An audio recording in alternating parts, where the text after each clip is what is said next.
ඉතින් ඔන්න අද වෙනස් වීඩියෝ එකක් තමයි මම ඔයාලට අරගෙන ආවේ. ඉතින් මේ දවස්වල වස් කාලේ නිසා වස් බෝධි පූජා තියෙනවා. ඉතින් මේ අද සෙනසුරාදා හවස අපේ වස් බෝධි පූජාව. ඉතින් මේ වෙනකොට නම් අපි අටවිසි ගිලන්පස ඒවා ඔක්කොම ලෑස්ති කරලා පූජා කරලා ඉවරයි. ඒ වැඩ අස්සේ මම වීඩියෝ කරන්න ගියේ නෑ. ඉතින් මට හිතුණා මේ අපේ පන්සල ඔයාලට පෙන්වන්න බලන්නකෝ ලස්සනයිද කියලා. හරිම නිස්කලංක තැනක්. හරිම ආසයි මම මේ පන්සලට. මොකද වැලි මළුවේ බෝගහ යට වාඩි වෙලා ඉන්න තරම් කිසිම නිදහසක් නැහැ වෙන තැනක. ඉතින් ලස්සන වටපිටාවක තමයි අපේ පන්සල තියෙන්නේ. ඉතින් මට හිතුණා ඔයාලටත් පෙන්නන්න. මම දවසක සම්පූර්ණ වීඩියෝ එකක් අරගෙන එන්නම්කෝ. අපේ පන්සලේ හාමුදුරුවන්ටත් ලස්සනට කවිබණ කියන්න පුළුවන්. සමහරක් පොය දවස්වලට එයා කවිබණ වැඩසටහන් එහෙමත් තියෙනවා අහගෙන ඉන්න හරිම ආසයි. තව අපේ පන්සලේ ධාතු මන්දිරයක් තියෙනවා. ධාතු මන්දිරයේ වීඩියෝස් නම් මේකේ නැහැ.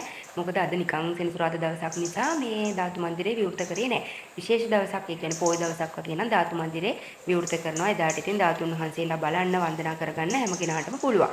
ඒ වගේම තමයි අපේ ධාතු මන්දිරේට අර දළදා මාලිකාවේ වගේම ආවතේව තේවාවන් කරනවා. ඉතින් ඒ වෙනුවෙන්ම පේ වෙච්ච කට්ටිය ඉන්නවා අපේ පන්සලේ.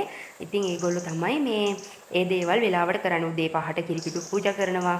ඉතින් ඒ වගේ තේවාවන් බාර අරගෙන පූජාව බාර අරගෙන කරන්නත් පුළුවන්. නැත්නම් ඒගොල්ලෝ හැමදාම ඒ වගේම කරනවා. දළදා මාලිකාවේ වගේම හේවිසි ගහලා අපේ පන්සලේ ඒ විදිහටම දාණය පිළිගන්නනවා.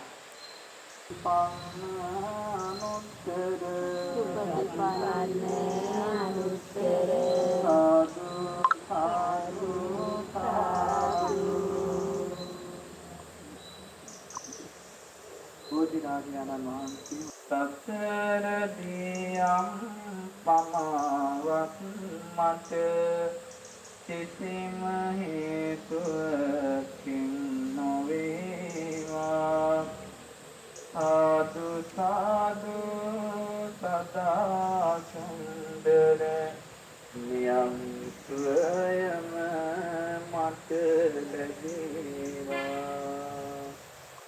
ඉතින් ඔන්න බෝධි පූජාව ඉවරයි අපේ. ඉතින් දැන් අපි මේ ගෙදර යන්න තමයි හදන්නේ. අපේ පන්සලේ ලොකු හාමුදුරුවන්ගේ කටහඬ දැක්කනේ එයා කවි බණත් හරි ලස්සනට කියනවා. ඉතින් මගේ වීඩියෝ එක මේ වෙනකන් ඉවර වෙනකම් බලපු ඔයාලට ගොඩක් ස්තුතියි. ආදරෙයි මං. ඉතින් මගේ channel එක subscribe කරලා like එකක් දාලා ඉතින් අද අපේ පන්සල ගැන පන්සල ලස්සනයිද කියලා ඔයාලට හිතුණ දේවල් වීඩියෝ එකට යටින් කමෙන්ට් එකකුත් දාන්න. ඉතින් මේ වගේ තවත් day vlog වගේ දේවල් මගේ සාමාන්‍ය ජීවිතයේ දේවල් මම ඔයාලත් එක්ක share කරගන්නම්. ඉතින් මේ වගේ තවත් ලස්සන වීඩියෝ එකක් අරගෙන එනකන් ඔයාලා හැමෝම පරිස්සමෙන් ඉන්න. මං ගිහිල්ලා එන්නම්.